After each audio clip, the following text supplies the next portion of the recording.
बिस्मिल्लाहिर्रहमानिर्रहीम। अस्सलामु अलैकुम वरहमतुल्लाहि वबरकातुहू। दोस्तों, खुश रहें और अपना ख्याल रखें। आपका हमारे चैनल फर्स्ट लर्निंग पर खैर मकदम है, इस्तकबाल है। आज हम लोग पढ़ेंगे तनकीद क्या है, तनकीद का मफहूम और अहमियत। सबसे पहले हम समझते हैं कि तनकीद क्या है। तनकीद के लग़वी मायने परखने के आते हैं। किसी चीज़ को परखना। जब हम कोई ड्रामा भी देखते हैं या कोई कपड़ा ख़रीद कर लाते हैं तो हम देखते हैं कि ये कपड़ा बड़ा खूबसूरत है, इसका कलर अच्छा है, या अगर हमें पसंद नहीं आता तो कहते हैं कि इसका रंग अच्छा नहीं है, इसके कपड़े अच्छे नहीं हैं, तो इस पर हम तबसरा करते हैं।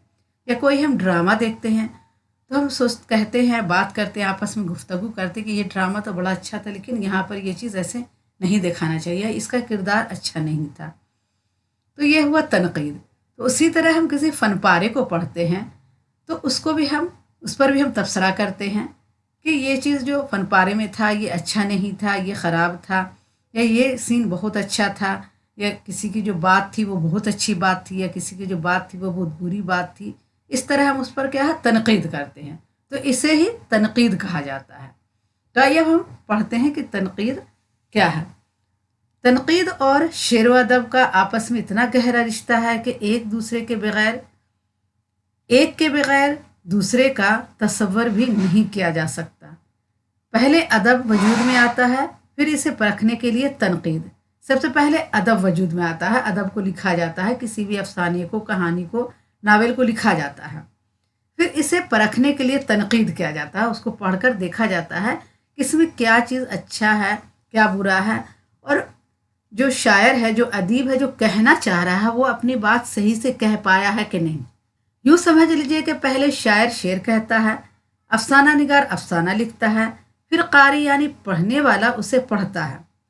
इन पढ़ने वालों में ऐसे भी होते हैं जिनमें किसी फ़न पारे को समझने और सराहने की ज़्यादा सलाहियत होती है। वो गौर व फिक्र करके इसके मायने को औरों से ज़्यादा अच्छी तरह समझ लेते हैं। इनमें ये लियाकत भी होती है कि जो कुछ उन्होंने समझा है इसे दूसरों को भी समझा सकें।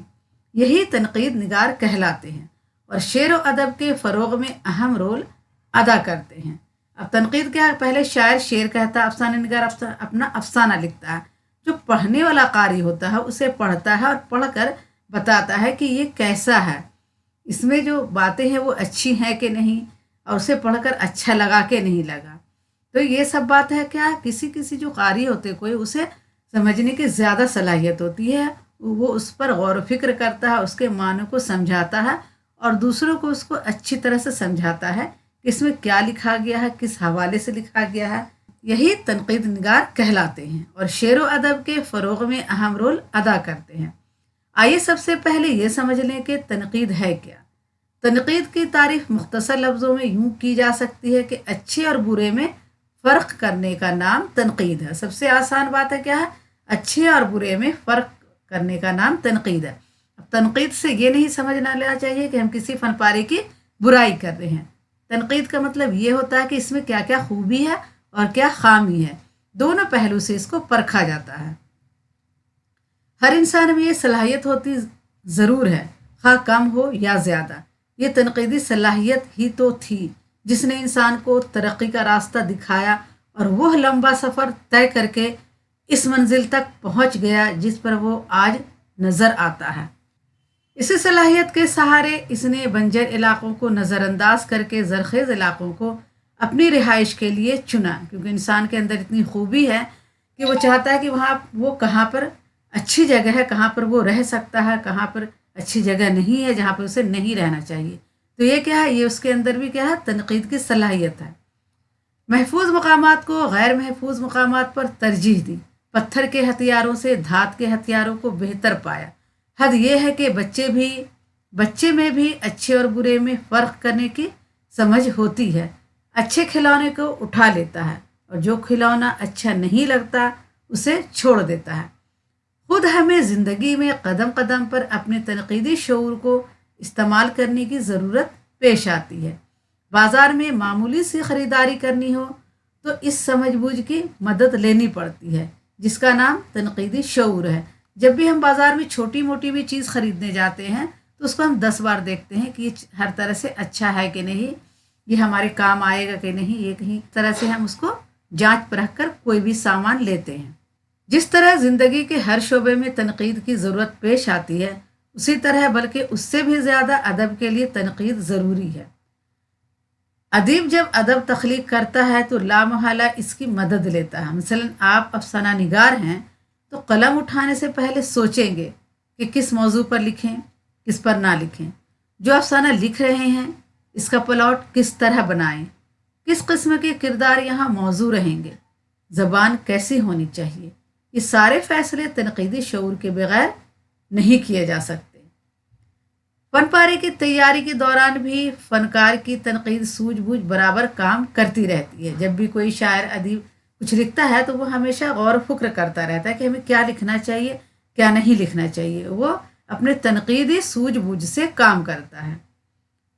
मवाद में भी वो अक्सर रद्द-बदल करता रहता है, एक एक लफ्ज़ पर मुसलसल गौर करता है और ज़रूरत महसूस हो तो एक लफ्ज़ को 10 बार बदलने को तैयार रहता है। बकौल हाली शायर और इसी तरह नसर निगार भी एक एक लफ्ज़ के लिए 70-70 कुएं झांकता है।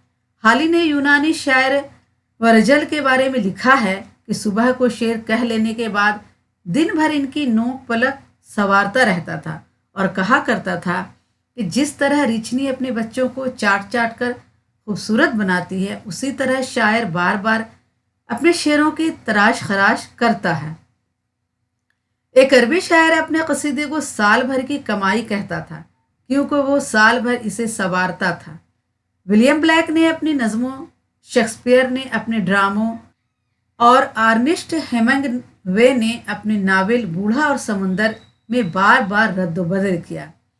हमारे अदब में इकबाल ने अपने शेरों और अब्दुर्रहमान बिजनौरी ने अपनी नसर को संवारने में बेहद मेहनत की है। सच कहा इकबाल ने, फ़न का मुआजिज़ा इसी तरह वजूद में आता है। इकबाल ने क्या कहा था कि फ़न का मुआजिज़ा इसी तरह वजूद में आता है, उसे बार बार देखना पड़ता है, उसका कहाँ पर कौन लफ्ज़ सही से बैठा है, कौन लफ्ज़ वहाँ पे अच्छा नहीं लग रहा है।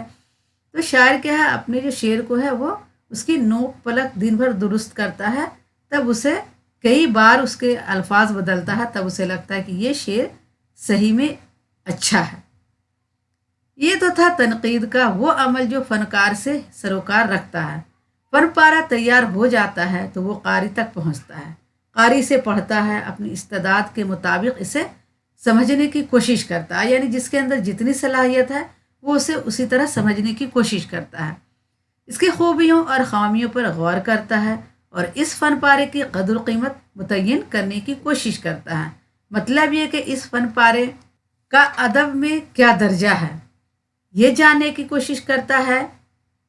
कोई कारी ऐसा भी होता है जिसका इल्म आम कारी की बनिस्बत ज़्यादा वसी होता है, जिसने अदब का ज़्यादा तवज्जो से मुताला कर रखा होता है, जिसे ज़बान व बयान पर ज़्यादा कुदरत हासिल होती है और जो दलीलों के साथ अपनी पसंद नापसंद के असबाब बयान कर सकता है। इसी कारी को तनकीद निगार कहा जाता है। अब जब फ़न पारा तैयार हो जाता है, जब फ़न पारा कारी के हाथ जाता, बहुत सारे लोग उसे पढ़ते हैं। बहुत से कारी में ऐसे भी कारी होते हैं जो बहुत गौर फिक्र करते हैं, जो बहुत आला पैमाने पर सोचते हैं, जो फ़न पारे के अदब को क्या है तवज्जो से मुताला करते हैं और देखते हैं कि ये सही है कि नहीं, इसमें क्या सही है क्या गलत है, उसको अपने हिसाब से समझने की कोशिश करते हैं और अपने दलीलों के साथ अपनी पसंद और नापसंद के असबाब को बयान करते हैं। इसी कारी को क्या कहा जाता है, तनकीद निगार कहा जाता है। तनकीद निगार मुख्तलिफ ज़ावियों से फ़न पारे को देखता और परखता है। अब जो तनकीद निगार होता है, जिसे इतने समझ होती है, जिसे ज़बान बयान पर कुदरत हासिल होती है, जिसे इतना पता होता है कि फ़न पारे में क्या होना चाहिए क्या नहीं होना चाहिए, वो क्या है फ़न पारे को परखता है, गौर फिक्र करता है उस पर। वो फ़नकार के जहन में उतरने की कोशिश करता है, फ़नकार के अहद और माहौल का जायज़ा लेता है, फ़न पारे के वजूद में आने के असबाब पर गौर करता है। अब क्या क्या देखता है कि फ़न पारे को देखता परखता है, फ़नकार के जहन में उतरने की कोशिश करता है कि ये जो फ़नकार है जिसने लिखा है किताब या शायरी लिखी है, नसर लिखा है, तो इसका जहन कैसा है, वो किस तरह से सोचता है, और फनकार के अहद और माहौल का भी जायज़ा लेता है कि वो किस अहद में रह रहा है, उसका माहौल कैसा है, और फनपारे के वजूद में आने के असबाब पर भी गौर करता है कि फनपारा जो लिखा गया है तो किस सबब पर लिखा गया है, इसका सबब क्या है। इसके फ़नी महासिन का पता लगाता है। फनपारे में अगर कोई चीज़ तशरीह तलब है तो इसकी तशरीह करता है। कोई मामूली जहन और कम इल्म रखने वाला इंसान ये फ़राइज़ अंजाम नहीं दे सकता। इसीलिए कहा गया है कि वही तनकीद निगार कामयाब होता है जिसके एक जहन में बहुत से जहनों की सलाहियत जमा हो गई हैं, जिसके एक जहन में बहुत से जहनों की सलाहियतें जमा हो गई हों। सबसे ज़्यादा ज़रूरी बात यह है कि वो गैर जानिबदार हो, खुले दिल से फन पारे को परखे और दो टोक राय दे। अब जो तनकीद निगार होता है उसके एक जहन में कई जहन होना चाहिए, कई तरह से सोचता हो, और सबसे ज़रूरी बात यह है कि वो गैर जानिबदार हो, यानी वो उससे ऐसा नहीं कि वो जो राइटर है जिसके फ़न पारे को वो तनकीद कर रहा है उससे बहुत दोस्ती है और उसके फ़न पारे को वो बहुत तारीफ़ कर दे, ऐसा नहीं होना चाहिए। ऐसा होना चाहिए कि वो फ़न पारे को परखे और दो टोक राय दे, न इधर की सुने न उधर की सुने, जो उसको समझ में आ रहा वो वही बताए। तनकीद की ज़रूरत है या नहीं, इससे अदब के फ़रोग़ में मदद मिलती है या इसकी तरक्की में रुकावट पैदा होती है, ये सवाल एक अरसे से बराबर पूछा जा रहा है। इसकी ज़रूरत तो बहुतों ने महसूस किया है, लेकिन बाज़ उलमाए अदब इसे अदब के लिए गैर ज़रूरी मुज़र बल्कि महलक बताते रहे हैं। फलाबीर ने तनकीद को अदब का कोढ़ कहा, टीनीसन ने गेसु अदब के जू बताया, यानी जो तनकीद है वो क्या है, बीमारी है एक तरह से। फलाबीर ने तनकीद को अदब का कोढ़ बताया कि अदब में कोढ़ है भी एक बीमारी है। टीनीसन ने गेसु अदब को जू बताया, यानी कि अदब के गेसु में जू की तरह ये आ गया है जो इंसान को परेशान कर रहा है। चेखोफ ने तनकीद को ऐसी मक्खी करार दिया जो घोड़े को हल चलाने से रोकती है। इमरसन ने कहा कि जो अदब तख्लीक करने में नाकाम रहता है वो दिल की भड़ास निकालने को तनकीद निगार बन बैठता है। ड्राइडन तनकीद निगारों को इसलिए नापसंद करते थे कि वो सरापा नफरत होते हैं। तनकीद को गैर ज़रूरी बताने वालों की एक दलील ये है कि तनकीद खाह मखा फन पारे और कारी के दरमियान हायल हो जाती है। तनकीद कारी को इसका मौका ही नहीं देती कि वो अपने तौर पर फन पारे से लुत्फ अंदोज हो। जिस तनकीद के ख़िलाफ़ इतनी सख्त राय दी गई वो दरअसल तनकीद नहीं तनकीस है, सिर्फ नुक्स निकालने का काम करती है, सिर्फ कीड़े निकालती है, महज नुक्ता चीनी करती है। अब ये जो तनकीद है ये क्या है, वो सिर्फ तनकीद नहीं बल्कि तनकीस है। क्या है, सिर्फ नुक्स निकालती है, कीड़े निकालती है और नुक्ता चीनी करती है। लेकिन संजीदा और मुनसिफाना तनकीद अदब के फ़रोग़ में मदद करती। तनकीद के बारे में कहा गया कि तनकीद क्या है, अच्छाई और बुराई दोनों पेश करती है। ऐसी तनकीद नहीं होनी चाहिए जो सिर्फ नुक्स निकाले, कीड़े निकाले और नुक्ता चीनी करे। अदब के मुश्किल हिस्सों की शरह करती है, क़ारीन में अदब का ज़ौक़ पैदा करती है। रहबरी तनकीद का मकसद तो नहीं, लेकिन फ़नकार बहरहाल इससे रहनुमाई हासिल करता है। रिचर्डसन का इरशाद बजा है कि तनकीद निगार अदब के साथ वो सलूक करता है जो डॉक्टर जिस्म के साथ करता है। डॉक्टर के अलावा इसे माली से भी तशबीह दी जाती है। माली जिस तरह चमन को घास फूस से पाक करके पेड़ पौधों की नशोनुमा की तरफ तवज्जो करता है, इसी तरह तनकीद निगार शेर व अदब के चमन की आबियारी करता है। ये कितनी अच्छी बात है और बहुत ही अच्छी मिसाल है कि जिस तरह माली अपने चमन को घास फूस से साफ कर देता है, बिल्कुल चमन बड़ा खूबसूरत लगता है देखने में, और पेड़ पौधों की नशोनुमा की तरफ तवज्जो देता है, यानी पेड़ पौधे बड़े हैं, लंबे हों, खूबसूरत हों, घने हों, तो उसकी तरफ तवज्जो देता है। इसी तरह तनकीद निगार भी शेर व अदब की चमन की आबियारी करता है, यानी शेर व अदब को फैलने में उसकी नशोनुमा में उसकी आबियारी करता है। तनकीद निगार के लिए ये बहरहाल ज़रूरी है कि बुग़्ज़ व अनाज से दूर रहे, जानिबदारी से परहेज़ करे, फन पारे के मुआयब व महासिन दोनों को उजागर करे। बक़ौल नूरुल हसन नक़वी ज़रूरी है कि इसका अंदाज़ हमदर्दाना हो, मुताला वसी हो। अदब के अलावा फ़लसफ़ा, जमालियात, साइंस, इमरानियात, माशियात, इक़्तिसादियात और नफ्सियात जैसे उलूम पर हावी हो। عالمی ادب کے قدیم و جدید رجحانات سے پوری طرح باخبر ہو، نہ روایت کا پرستار ہو، اس سے بیزار نہ اس سے بیزار، وسیع نظر اور آفاقی ذہن رکھتا ہو، اس کا طریق کار سائنسی ہو، کسی ادبی و فنی کارنامے سے آگے بڑھ کر فنکار تک اور فنکار سے اس کے عہد و ماحول تک پہنچے، اس کا تجزیہ کرے، ایسا تنقید نگار صحیح معنی میں تنقید نگار کہلانے کا مستحق ہے، اور ایسی تنقید کو کسی بڑے سے بڑے تخلیقی کارنامے کا ہمسر قرار دینا عین انصاف ہے۔ تو آپ نے سمجھ لیا ہوگا کہ تنقید کیا ہے۔ تو آج کے لیے اتنا ہی کافی ہے، انشاءاللہ اگلی ویڈیو میں پھر ملاقات کروں گی۔ اگر آپ کو کسی ٹاپک پر ویڈیو چاہیے تو ہمیں کمنٹ باکس میں لکھیں، اور اگر آپ ہمارے چینل پر نئے ہیں تو پلیز سبسکرائب کریں، لائک کریں، اور اپنے دوستوں کو یہ ویڈیو زیادہ سے زیادہ شیئر کریں۔ اللہ حافظ۔